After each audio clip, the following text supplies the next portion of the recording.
this episode, I interview Heather Reynolds Hall. She is an outstanding leader and inspiration in the field of Dynamics 365 that we work in. I hope you enjoy listening to this episode as much as I enjoyed chatting with her. This is the Dynamics 365 show, focusing on the ingredients of a successful Dynamics 365 practice. Your host is Business Solution MVP, Mark Smith, otherwise known as NZ365 Guy. You can find me on Twitter or LinkedIn by searching for NZ365 Guy, or if you want to engage my professional services, go to cloverbase.com. For more information on this interview, show notes, feedback and resources mentioned, or to suggest a guest for future episodes, please go to nz365guy.com/podcast. I would like to thank the generous contribution from our sponsor. D365UG, or CRM-UG, is the world's most influential user group community of Microsoft Dynamics 365 and CRM users and partners. Across the globe, members share a common goal of maximizing and advancing the performance of Microsoft Dynamics 365 and CRM so that individuals and companies can improve operations, overcome obstacles, and exceed goals.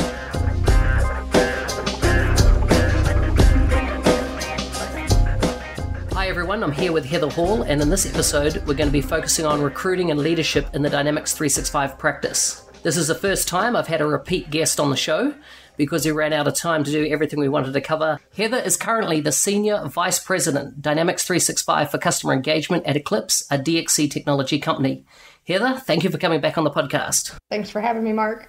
Awesome. Okay, so we've got some new topics to discuss here. But first of all, why don't you tell us a bit about what you've been up to since our last podcast? It was about 6 months ago. Can you bring us up to date? Yeah, absolutely. It's been some just wonderfully exciting and challenging and frankly energizing times. As many people probably know, Eclipse acquired TriBridge out of Tampa, Florida back in, I think, June of last year. And we've gotten underway with our harmonization efforts and really bringing two teams together and really rethinking the Dynamics 365 practice of the future. So I've been very heads down, very focused on that, and really excited actually to be really on the eve of taking on a new role, a role that's new to me, that is extraordinarily challenging to me and kind of pulls on some experience from my days straight out of college. So we'll see if I can shake the rust off. But I'm going to lead our delivery engagement with our global build team, who's responsible for building all of our internal IP and creating our go-to-market offerings and go-to-market strategies. Wow. So what's excited you most about the merger between your companies? Oh, second to just the size and the knowledge and the depth we bring in everything that we do, we're going back to covering all of the Dynamics products. So Dynamics 365, obviously, but also NAV, GP, and SL, really covering from mid-market to enterprise and being able to kind of watch people step through some of those different product lines. And TriBridge has done a tremendous job. TriBridge has also really done a tremendous job with kind of nurturing the college graduate program, right? They have a pretty well-developed academy program, and really excited. That to me is something that I've always wanted to build. It was a matter of being able to talk the right people into it and actually make it happen. And, I look forward to kind of paying it forward. There's people who helped me along the way, and I want to do the same for some of those people kind of coming into their own and starting their career and see where they end up. Yeah, it's definitely a passion of mine, bringing grads in and, fresh ideas, fresh minds, and open to, learning the now, if you like, with no baggage of the past. It's quite a fun process. Yeah, absolutely. And, I kind of go back to myself in my early 20s, and I was driven and ambitious that I just wanted to take on the world. And that energy can be so infectious, especially, now I'm into my 30s and I've got 2 kids and I've got a career and a house and a husband, and I got all this stuff that kind of weighs you down, right? I think that they can really breathe that breath of fresh air into an organization, and if you harness that, you can really gain a lot from that, even I guess as us old people in the organization, and certainly I think it's a mutually beneficial relationship for sure. Yeah, great. So let's talk about recruiting. I understand that you have experience in recruiting, hiring a lot of people into your practice. What have you found works in doing this right? There's a few things that I'm really passionate about when it comes to recruiting. And it's funny because I'm going to say this and I'm going to qualify that with, I haven't always said this, but my biggest thing is do this in-house. With Eclipse, Eclipse has always had in-house recruiters working for us. In other firms, we used all external recruiters. Techtura, for example, Nigel Frank happened to place me at Techtura. And so seeing kind of both sides of how that works, I'm a huge fan of doing that in-house. It's cheaper, you have focus, and quite honestly, you build a relationship with your recruiter that has just tremendous business value and is really exciting. Yeah. So just on that, I've worked with internal recruiters. In my last role for the 4 years, we had a whole recruitment division, multi-million-dollar part of the company we had operating. And then also I've had experience with working with external recruiters. And what I found the difference is that the internal recruitment team sometimes didn't have the exposure or the relationships with a large enough in-industry candidate pool as often the external recruiter would have. Have you found that, or have you found that not the case? No, I really haven't found that to be the case. And I've primarily worked with, in the last 4.5 years, probably 3 different recruiters. The last 2 were definitely better than the first one. But the thing that they both had in common is that they were phenomenal sourcers. They could go out and they could source a pool of candidates just as fast as any of the big recruitment firms that are in the dynamic space. And the thing that they do, because I've asked them, because I have to know, right? I can't help myself. I've asked them, what are you doing to pull back this mass of candidates that's frankly phenomenal, right? Because I'm always overwhelmed by the quality of candidate that they get. And I think I can boil it down to kind of 2 things that they do that is different from what I've seen other recruiters doing, and certainly different from what I've seen external recruiters doing. Firstly, they're making the message really personal. So obviously they're using LinkedIn. I don't think that's a big secret, but they're going on in LinkedIn, but they're sending people really personal messages. They're looking at their profile, they're picking things out of it that attracted their attention, and they're writing them a real human being to human being, note, right? The second thing that an internal recruiter can do that I don't think an external recruiter can do is they carry the passion and the culture of the company. When you go talk to someone from Nigel Frank, I guess we're going to pick on them this evening. When you go talk to someone from Nigel Frank, they don't live and breathe the culture I breathe. They don't have the same drive and enthusiasm and passion for it. But these guys do. This team does, right? They're in the throes of it. They're hanging out in the kitchen after they get off the phone with you. So I think that makes a company really real. And I think there's an appeal at a very emotional level that most candidates probably can't describe to you. But I do think because of that, if they do it correctly, right? Because you got to go after the right people. You got to know the market you're looking at. You got to know the skill set you're looking for. You got to understand all of that. But once they get that right, those are the 2 things that they've got that no external recruitment firm will ever have. Yeah, exactly. So true. Is there anything else? The only other thing I would say, because I'm equally as critical of hiring managers as I am of recruiters. The other thing I'll add to that is, from a hiring manager perspective, you've got to put your time and energy into setting that recruiter up for success, because they're only going to go look for what you tell them to go look for. And, as you build a relationship, which is true of anyone, right? But as you build that relationship, they can sort of figure out what you're looking for, and they pick up on certain things. They can fill in some gaps, but especially when they're new and you've never worked with them before, you got to really put the time into building the relationship, getting them to feel your passion for what it is you're trying to build in your company. And I think you've got to be really, really articulate with what you're looking for. If I call up Philip, who happens to be the recruiter I work with today, if I called up Philip and I said, "Hey, Philip, I need to hire 3 senior consultants in 45 days," he'd go, "Yeah, Heather, I got it," because he knows the profile I'm looking for. He knows what that means. But I remember when Philip joined us, we spent time going back and forth. And finally I said, "You know what? You bring me candidates and I'll critique them and we'll just sort of figure this out." And he did. And he brought me good candidates, which really helped. But there were some where I was like, you know what? I love this about this person, but I didn't really love that. This is a huge no for me, but love this skill set over here. Yeah. Excellent. So what are you looking for then in the right candidate? Oh, culture is first. I am an attitude, not aptitude person, far and above. And I think over the years, I've probably shifted my position on this a bit because I interview at a different level, because I'm not looking to necessarily check the boxes that you know everything there is to know about CRM. But I really, if you're talking to me, I couldn't particularly care less about what you've done or, how great you are or how long you've been doing CRM. And by the way, it's not CRM anymore. So I want to know what makes you tick. And I want to know how you like to engage with other people. How do you work within a team? The one question I ask in every interview is, how do you learn? How do you learn best? What's the construct? What does that look like? I want to know how you think. And I ask a lot of people, what do you want to be when you grow up? Because I ask myself that question all the time. I don't know what I want to be when I grow up. So, I really look for team fit. I look for culture. I've taken risks on people who probably didn't have the knowledge or the experience and didn't know CRM, because I thought that they just culturally fit the team and kind of got a good vibe from them. And I think that's what's most important to me. Yeah. Interesting.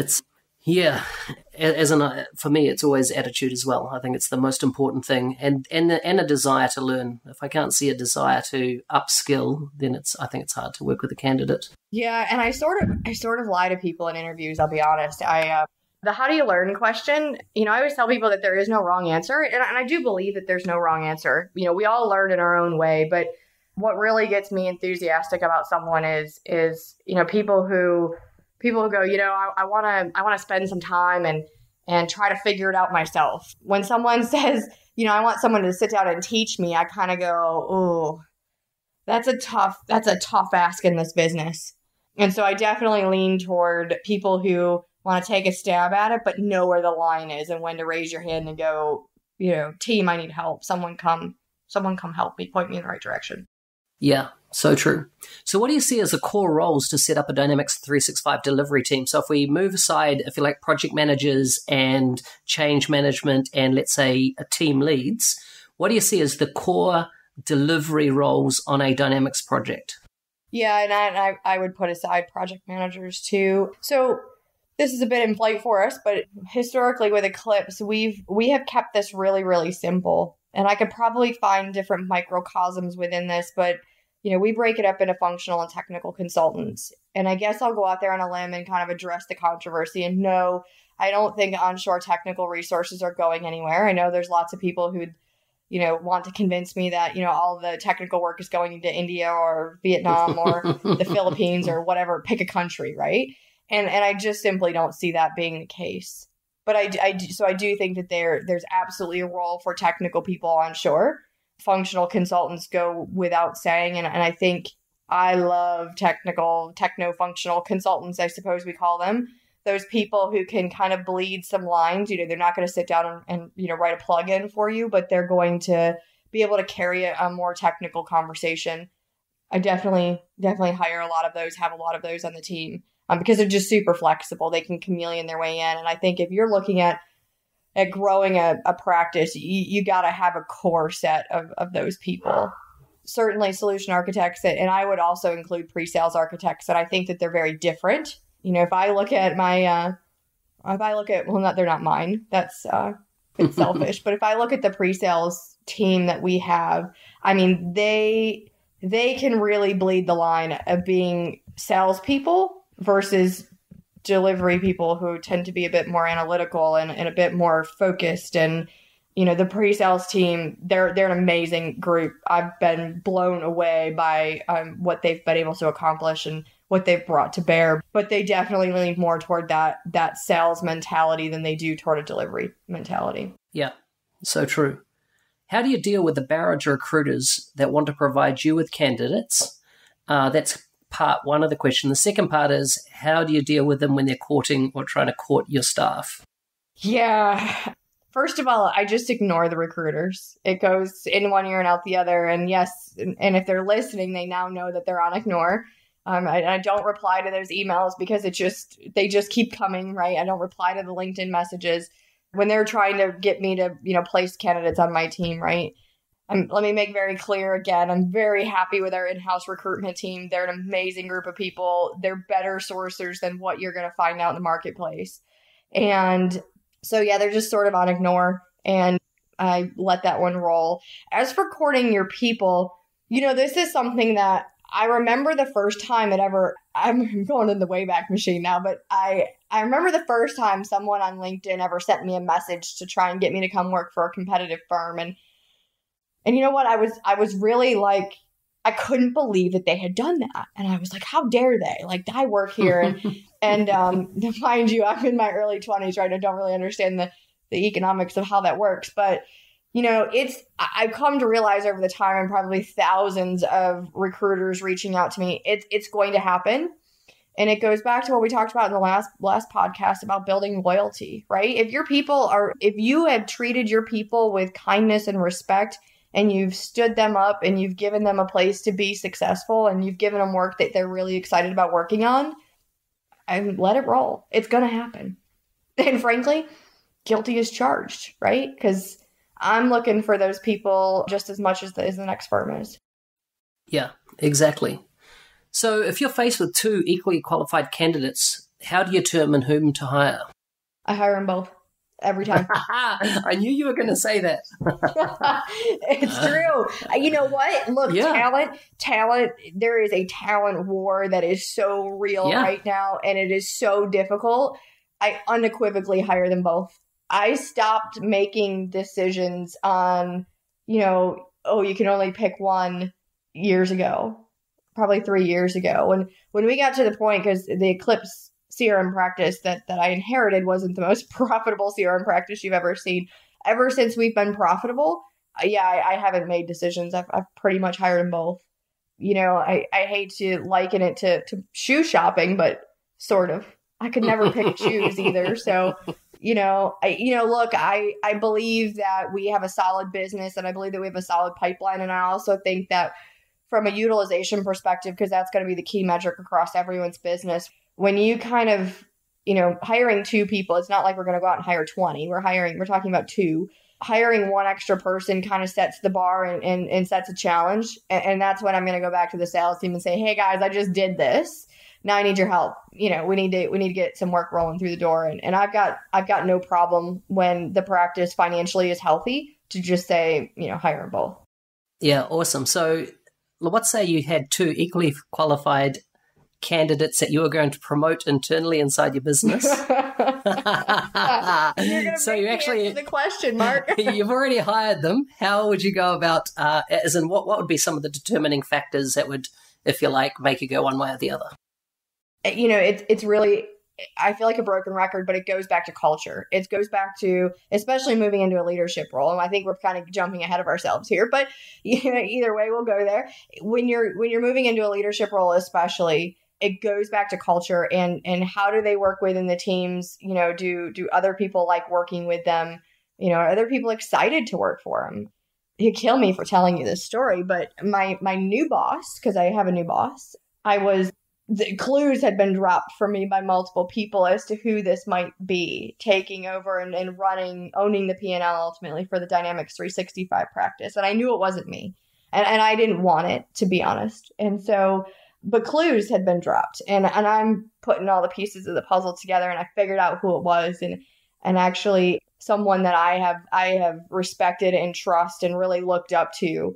It's in the last couple of years, he's been with Eclipse, and it was one of those light bulb in the shower moments. So I'm like flying out of the shower, I'm getting dressed, and I'm like running to my computer. My husband's looking at me like I've absolutely lost my mind. and I'm calling him, and I'm like, what are you doing? I need to talk to you right now. And I said, take this job. Please, if you do it for no other reason, do it for me, take the job.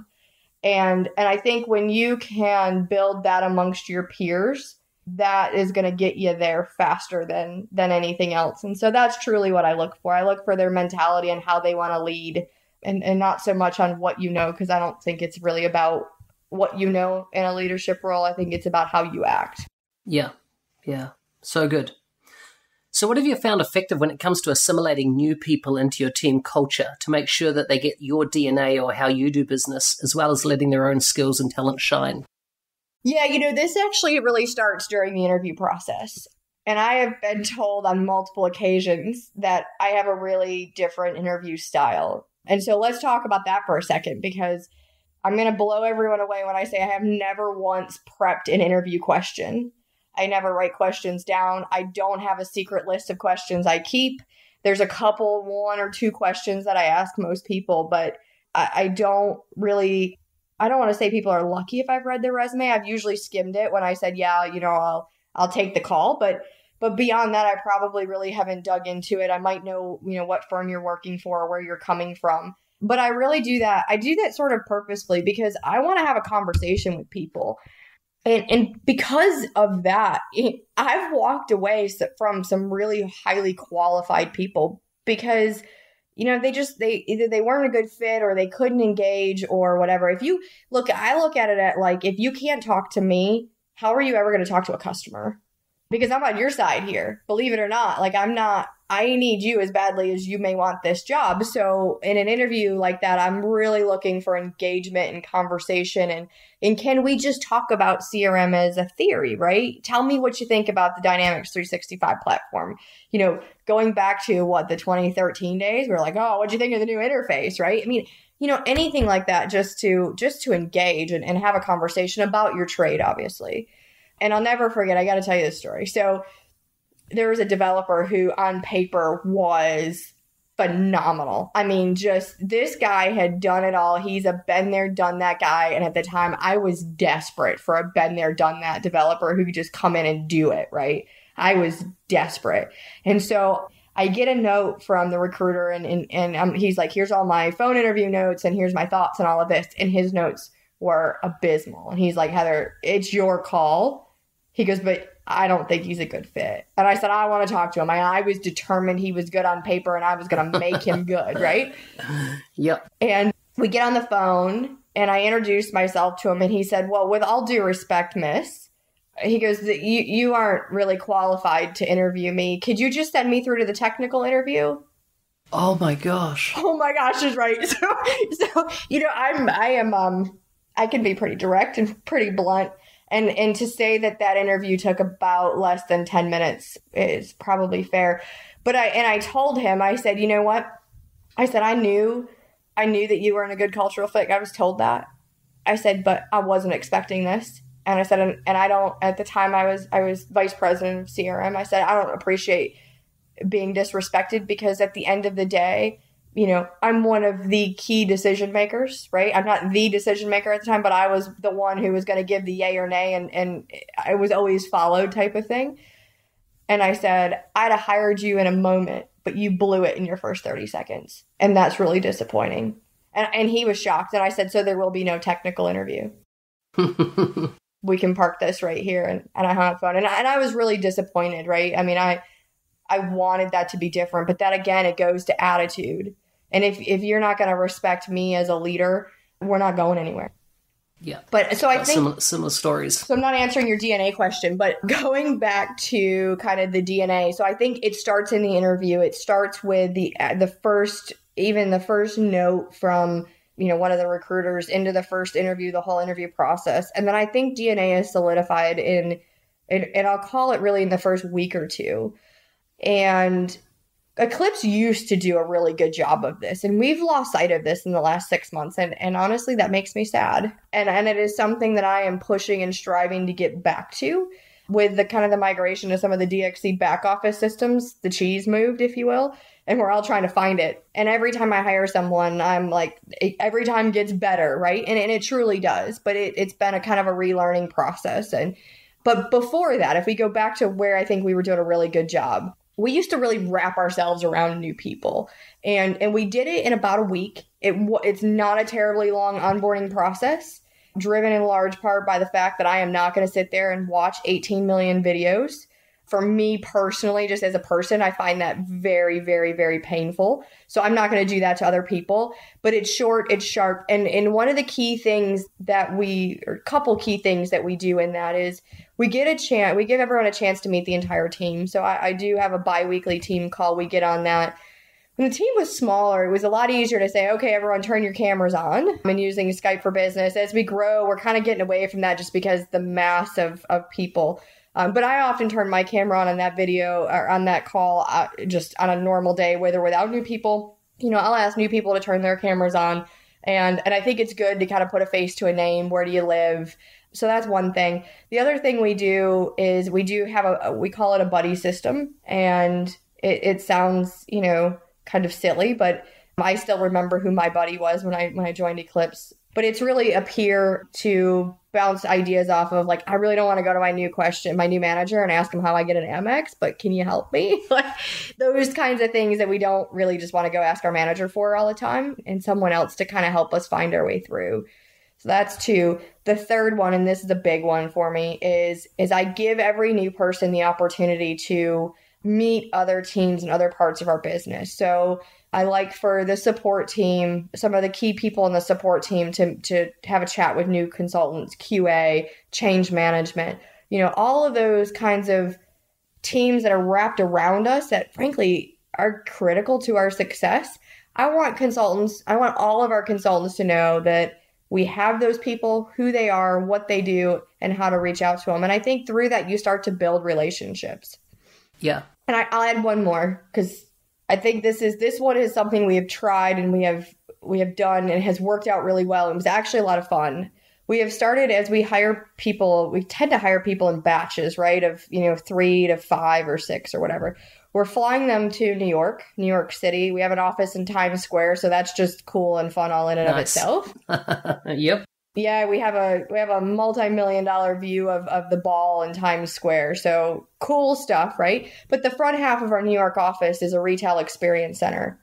And we give our new consultants the opportunity to kind of go through the retail experience center and really touch it, right? They can play with point of sale systems. They can play with CRM, BI. There's a Surface Hub in there. There's all kinds of devices. There's scanners. You can do like a whole customer order something online and then go through pick, pack, and ship, right? And slap an actual label on a box. And so gives a real life hands-on deep dive into the Microsoft stack working together, because it is fully integrated customer engagement and finance operations. It's all powered by, CDS, CDM.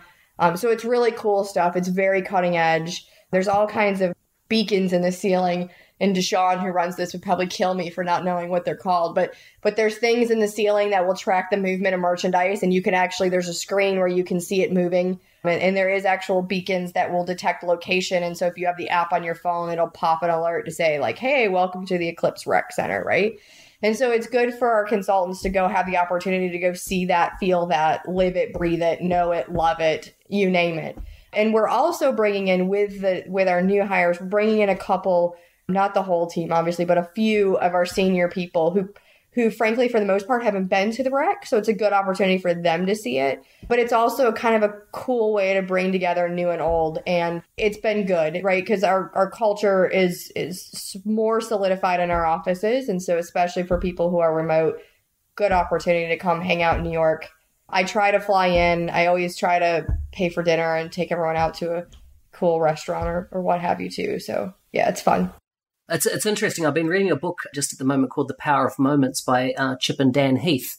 And the whole book is written on how moments can be transformative in your life. And there are key moments that you'll always remember because they were totally out of the ordinary. And he speaks in a whole section around how companies really are missing the opportunity to create outstanding, if you like, glue type moments for people joining their businesses or even staff that have worked there for a long time to really celebrate, if you like, major milestones and how you go about that celebration. He gives examples of John Deere, how their onboarding process, staff only ever start on a Friday, and the whole day is orchestrated end to end of how that engagement works from their, their computer, everything like that's always set up properly. So many, staff, even in companies I've worked in, have arrived and nothing's set up. Nobody even knows that they're turning up that day type thing. Yeah. Yet this goes through a whole experience of having lunch then with their bosses always set that day. And then, with a senior management person would be in the following week, lunch would be set with them. The whole idea is to, when somebody joins the organization, they feel absolutely, if you like, loved on and, welcomed into that business rather than just being a HR function of, turn up, here you go, fill out the paperwork and watch the videos, as you said. Yeah. No, I can't do any of that. I have the attention span of a gnat and I can't. And so I won't inflict that on other people because it's just, I don't know. We're human beings, right? Like we're meant to interact with each other, and we can have a big, long theoretical conversation about whether or not we're really interacting with each other anymore. But as I sit in the four walls I've looked at for a lot of hours today, but, I really put a lot of emphasis on that. And if someone's, if they're joining remotely, we take a little bit different tact, but they all come into the office at some point or another. And people who do join in an office, it's like someone's going to take them to lunch every day. And I pester people, like, take them to lunch, use your Amex, expense it. I'll pay for it. I'll approve it. I don't care. Like, go do it. Because, moments in life are fleeting. And I go back to the days when I joined Customer Effective. They did a good job. I won't give them a great job, but they did a good job. And you know what? I felt like I had sort of found my family. And how powerful is that? I mean, I was 20 something, right? And so I'm like, this is super cool. Like, I've never experienced this before. Like, these people cared. They were excited I was there. Like, that has stuck with me from, even 10 years later. I'll never forget Lingard, who's still there. He's a sales guy for him and love him to pieces. He lives in Greenville, South Carolina. And, he comes in and he's like, who are you? And I was like, hey, I'm Heather. And he goes, cool. So where are you having dinner tonight? And I just kind of looked at him like, sorry, what? Like, hadn't gotten there. He's like, well, you're in Greenville, South Carolina. This is like the food capital of the South. Where are you from? I said, I'm from Charlotte. And he's like, you need good food because there is no good food in Charlotte. And so and he gave me like 14, different recommendations of go here and this place is great for that. And you know what? That was nothing more than a moment. And it's something that I remember almost a decade later. That's cool stuff. Incredible. So here's a question off the cuff. How do you stop long-term top talent leaving? So these are people that have been incredibly loyal, but let's say you're going through an acquisition, they feel like their sense of place might have been disrupted. They don't know that working for a big powerhouse is for them anymore, and probably the biggest lever to moving is not another company, but just becoming an independent contractor and working for themselves. What's your thoughts on how you potentially don't lose that talent and, how do you minimize it or de-risk their desire to leave? So with the idea that you potentially retain them and it's better for both you in the long term.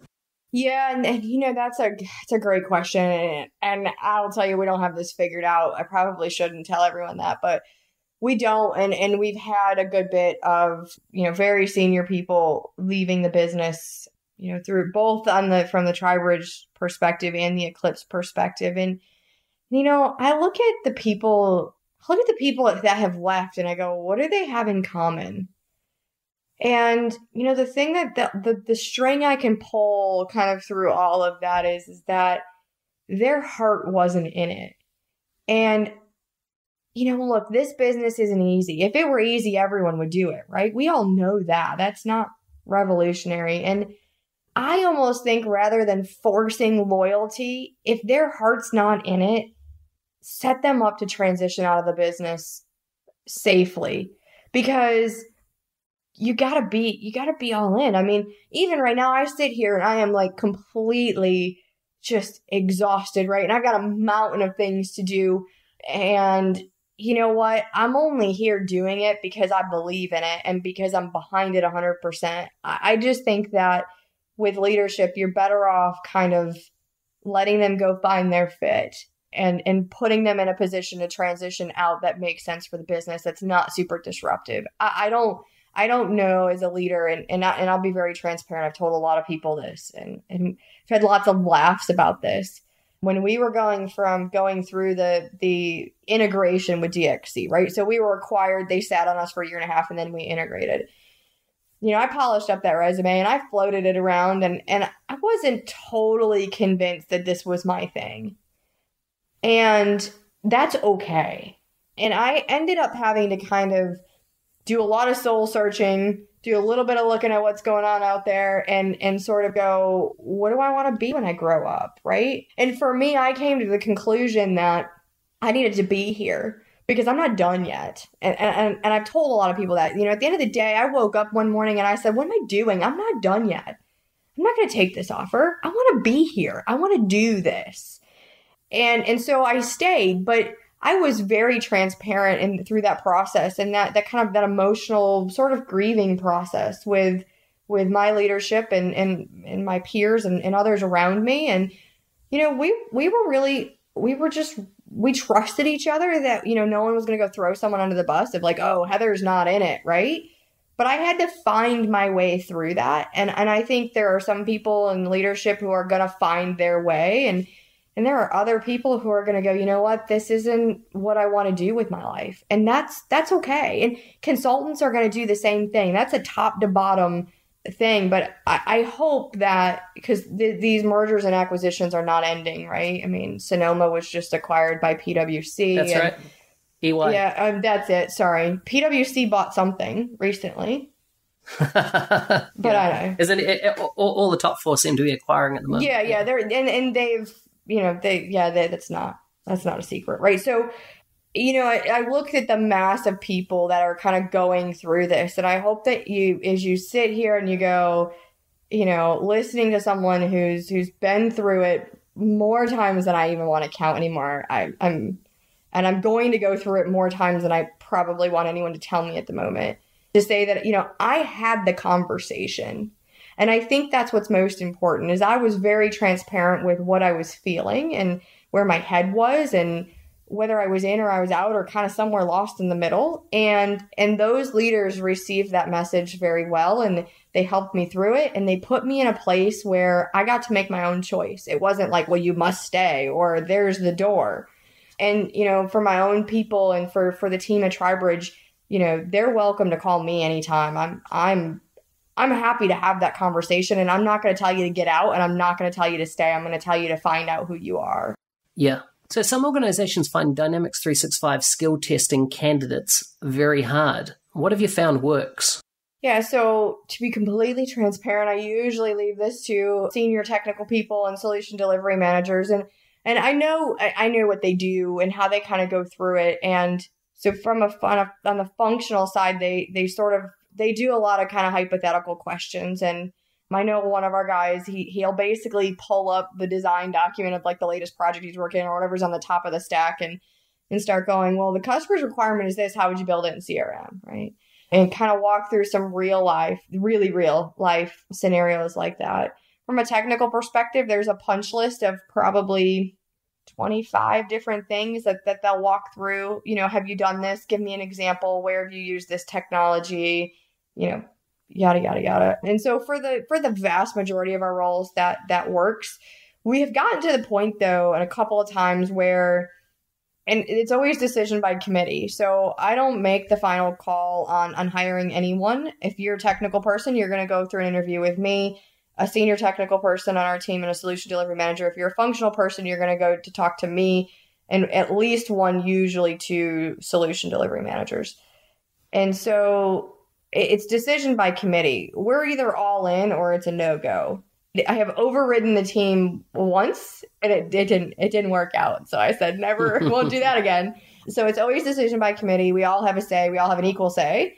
But there are times where, you get two yeses and one that's just like, I'm not ready to say no, but I'm really not sure. And so a lot of times then we'll go back to that person and ask them to do a demo, right? Say, here's a business scenario. Can you walk us through this? And that's really an opportunity to see them problem solve, right? Where's my environment going to come from? Spin up a trial is the answer to that. Configure something and show it. And usually after that, it's a yes or no. It's clear cut, and we're going to make a decision. Good. What part does Microsoft certification play in your selection process? Yeah, it doesn't.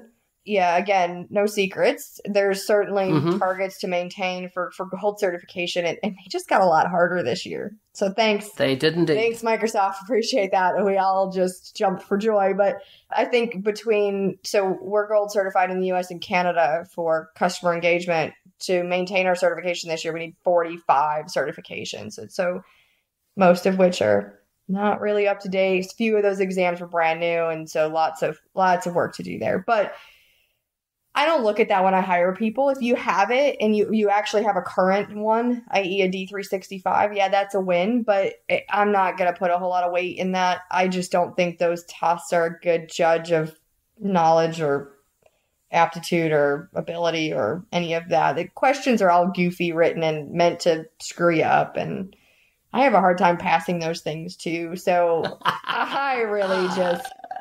I can't even. I just, that doesn't carry a lot of weight with me. Classic. What about other formal education, like, attending university degrees, that type of thing? Yeah, I'll run the gambit on this one. Yeah, I've got a person or two on my team that have no degree, no 4-year degree, no 2-year degree, no nothing. I've got a few with 2-year degrees, and then, the bulk have 4-year degrees, and I've got a few masters in there too. So I run the gambit. I guess I'll talk to young people for a minute who are going, I don't want to go to college, because that's what I told my parents, and they were like, you're going to college. Go to college. I think, unfortunately, you still need a 4-year degree to get a good leg up. As I look at, there's one person in particular that comes to mind that doesn't have a 4-year degree. He's probably the smartest infrastructure guy I've met. He's a super brilliant guy, but he had to get there the hard way. And I think a 4-year degree gets you in the door and gets you moving up the chain a lot faster than no degree. That being said, he doesn't carry the debt of it either. I'm trying to work out a way to pay for it for him. So maybe he's smarter than the rest of us. I don't know.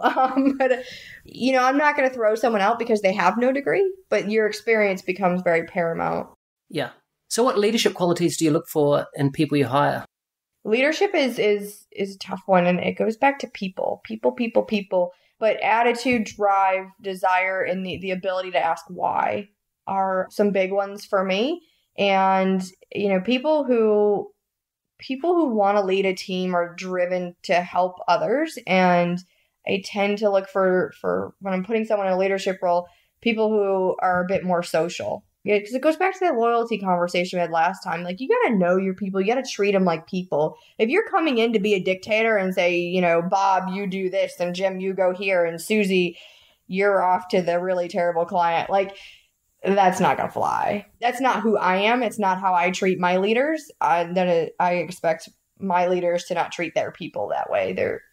We don't run a dictatorship around here. We're human beings. And at the end of the day, and I've been reading a lot of, and I've been listening to a lot of TED Talks by Simon Sinek. He's in my brain. One of the books on my list of things to read is Leaders Eat Last. And I've watched him do a couple of TED Talks on it. Really cool stuff. And it's frankly, it's probably what I've done. I just never was able to articulate it as well as he could.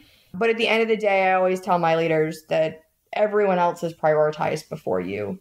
And you are prioritized before me. And I'm prioritized before my boss, and so on and so forth. And that means things like compensation plans go to consultants first. It means, especially in the world of acquisitions, where those are kind of a moving target, it means that promotions and pay raises and all of that, they go to our consultants first. And leaders have to be willing to prioritize themselves last. And then look for me to come behind you and go, you need to prioritize yourself sometime. And it's just sort of a sick cycle we go in, because you can't totally lose yourself in it because you lose your sanity. But 98% of the time, your people come first. Yeah, good. What do you typically advise leaders to do more of or less of? And do you have some examples? Do more delegation. We all, myself included, I really want to paint the word delegate across the wall of my desk that I sit at. I think we can all do a better job delegating. And that's not because we have big, long lists and not enough time to do it, but because I do believe that delegation grows your team. It's when you take that one thing on your list that you're like, I'm the only one that can do that. And you take a risk and you go, I'm going to ask you to do this. And I want you to come ask me for help and ask me questions. But tackle it, try it, see what happens. Because at the end of the day, if anyone else's list looks anything like mine, there's lots of things on my list that are not going to get done today. And so what's another couple of days for it to sit there and someone to take a stab at it and learn something maybe? So I'm always pushing people to delegate, because it's how people grow. It's how we learn. It's how we all become better leaders. It's how we become better managers. And as I look at how did I get here, I remember the first time I wrote a statement of work, really taking this trip down memory lane tonight. But, I wrote my first statement of work. It was probably just abysmal, right? But I learned something from it and I took a stab at it, and I probably only got us 75% of the way there. But, it was a chunk that my manager at the time didn't have to do. And I was able to kind of figure out the kinetics of the sales cycle through that process. So, yeah. In terms of less micromanagement, I don't allow micromanagement. It really makes me crazy. And I also don't do work hoarding. And so I think new leaders and new managers tend to do this, where they look at it and they take all the really hard stuff and they kind of hoard it for themselves. And they're like, well, there's no way that Bob can figure it out. I don't have a Bob on my team, by the way, but there's no way I have to do it myself. And I call that work hoarding. And I will tell people, no more work hoarding. Give it to, go give it to Bob and tell Bob that he needs to go figure it out and ask you questions. Good. So as a leader, what's your biggest challenge? Oh, time. Time and time and prioritization, I would say, are the for me personally, that really get me every time. There's lots of things that I want to tackle, and you have to prioritize and you have to think about what's going to impact my people, what's going to impact the business, what does my boss want from me? And I would say that's it. And I don't have a good solution for that, unfortunately. So just to wrap up on these questions before we look at some quick fire, how do you inspire your people on an ongoing basis to keep coming and bringing their A game to work? By being really real, being really genuine and authentic, I think, in my approach. The Eclipse team has supported me through two maternity leaves, one in 2015 and one in 2016, so back to back. And, each time I took 10 to 12 weeks off, and they watched me struggle through balancing family and work and lots of competing interests. And I've really tried to leave myself vulnerable for everyone to see it. One of my best friends, her oldest of 5, committed suicide in May, June of last year. And I was almost gone for an entire month. Her kids are my kids are her kids. Frankly, it was devastating. We were on vacation. Her son was 22. We were on vacation at the beach, and, that hit hard just because of how close we all are. She was also the one that watched my kids, and so my kids ended up in daycare, and then daycare happened and we all got sick. So then I was out some more, and I remember writing an email to the team and just saying, I'm sorry. Right. And I think if you want to inspire people, be a real person, because it's that ivory tower thing. Like, I don't want to be up there, because I'm a real person and I have real personal struggles that other people may or may not understand. And I'm not immune to that. And I just think that's really important. And I think it inspires people to go, you know what? It's okay if I've got some drama. It's okay if my parents are sick and I need to take care of them, or my kids are sick. It sort of is that culture. It creates that culture of, we're here to take care of each other, even when we're taking care of the one that's supposed to be leading this whole charge forward and to growth and all these great things. It's okay for her to fall down. And that's powerful. Yep, keeping it real. I agree. Can you tell me about a career highlight that stands out for you? Yeah, there's two, and they're both big in their own right. And so one is joining Customer Effective, and I talked about that, and I talked about Landy Wingard, and that was a big one. I went there because I needed the money, to be brutally honest. I was young, and frankly, I was kind of broke. And so I needed a better paying job. I wanted a better paying job. And so I went there. But when I got there, I found my family. And to this day, I'm still very connected with a lot of those people today. Even Dale Simmons, who runs their CRM practice, and I connected a few weeks ago, probably more than that at this point. But, I reached out to him and said, hey, I want to run some things by you. And he was happy to.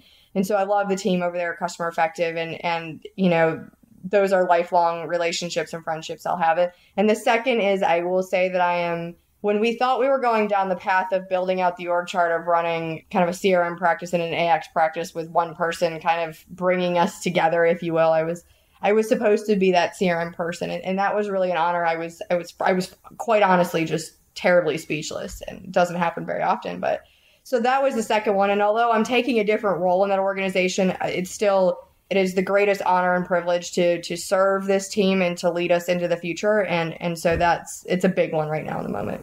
Yeah, that's really nice. What's your best purchase under $100? Oh, this is a tough one. I really don't have anything for you. I wish I could. I wish I could come up with something good, but I don't. I don't know.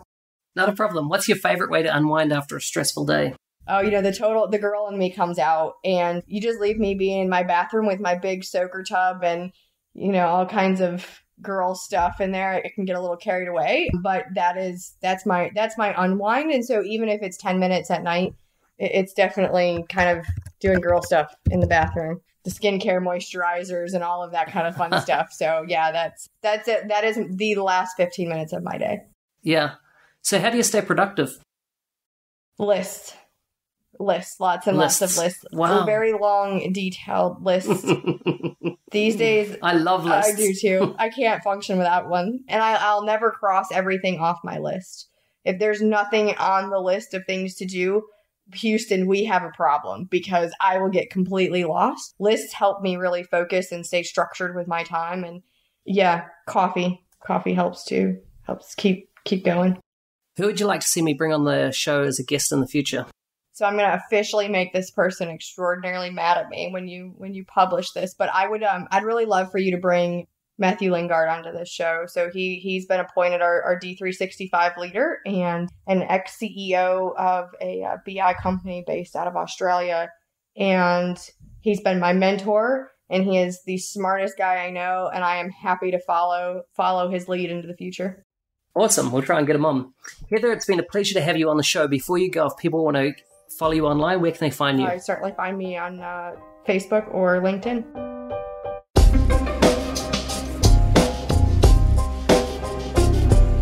This has been a Dynamics 365 show, focusing on the ingredients of a successful Dynamics 365 practice. Your host was Business Solution MVP Mark Smith, otherwise known as NZ365 Guy. For more information on this episode, show notes, feedback, and resources mentioned, or if you know someone who would be a great guest for future episodes, please go to nz365guy.com/podcast. If you want to hear more great podcasts, please subscribe to Serium Audio on your favorite podcast app.